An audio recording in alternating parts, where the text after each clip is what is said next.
बच्चा शादी के कहोबारी बच्चा शादी के कहोबारी भइल उमर 16 के जाजी डीजे ओम शंकर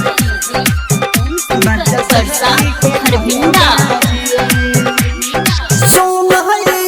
मांगे सनुरा तोहार कब सोचना में हाली हमार कबले हो खबत बोलो राजी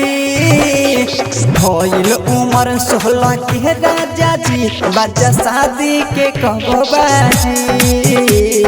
भइल उमर 16 के राजा जी बच्चा शादी के कहोबारी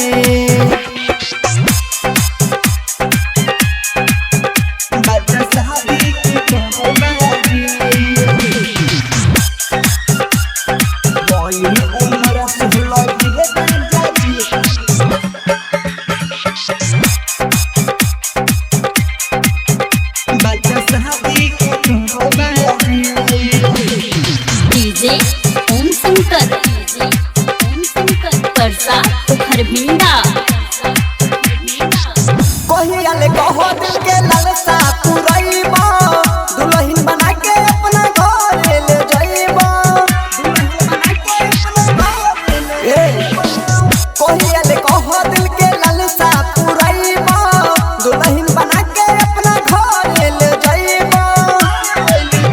ओहे धड़कन होके प्यार में मगन बेते गोइल काटी के कुंवर लगन तोहरा बिना ये पगली नाजी भइल उमर 16 के राजा जी बच्चा शादी के कहोबारी भइल उमर 16 के राजा जी बच्चा शादी के कहोबारी बोली ना बच्चा शादी के कहोबारी भइल उमर 16 के राजा जी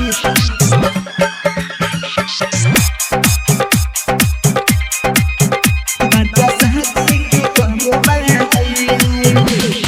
डीजे ओम शंकर परसा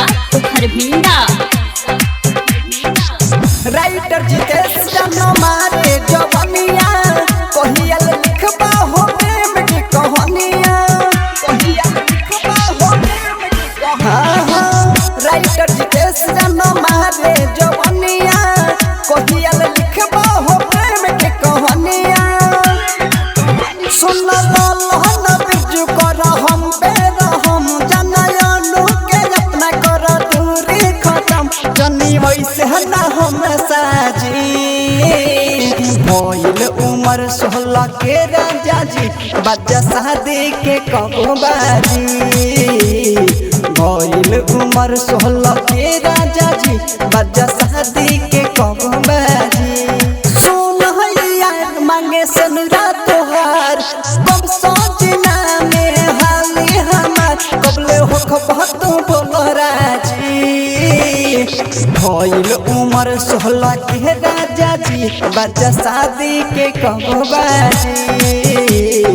भइल उमर 16 के राजा जी बच्चा शादी के कहोबारी बोली ना ये जी।